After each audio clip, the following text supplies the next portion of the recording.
Ako nga pala si Hideyoshi Churuno, 27 years old, content creator nga pala ako.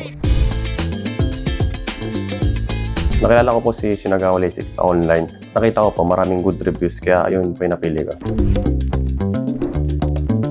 Bilang content creator, nakababad po ako sa araw-araw sa cellphone. Naapektuhan po yung mata ko. Nagulat na lang po ako, bigla na lang lumabo yung mata ko. Akala ko habang buhay na ako nakasalamin. Tapos nagulat ako, may solusyon pala na ICL. Kaya sobrang nakakatuwa siya guys. Pagising ko po, naging malinaw na po yung mata ko. Tapos hindi ko na kailangan yung hanapin yung salamin ko. Tapos naging madali na po yung araw-araw ko gawain. Smooth po yung buong process. Tapos maayos po explanation sa consultation. Tapos mabilis lang yung surgery. Halos walang sakit po. Para sa dadalawang isip, masasabi ko, worth it siya kung gusto nyo maging malinaw din yung mata nyo. Marirecommend ko yung Shinagawa dahil professional sila at maayos ang care sa patient. From 1K to grado yung mata ko, naging 20/20 na siya, naging malinaw na siya.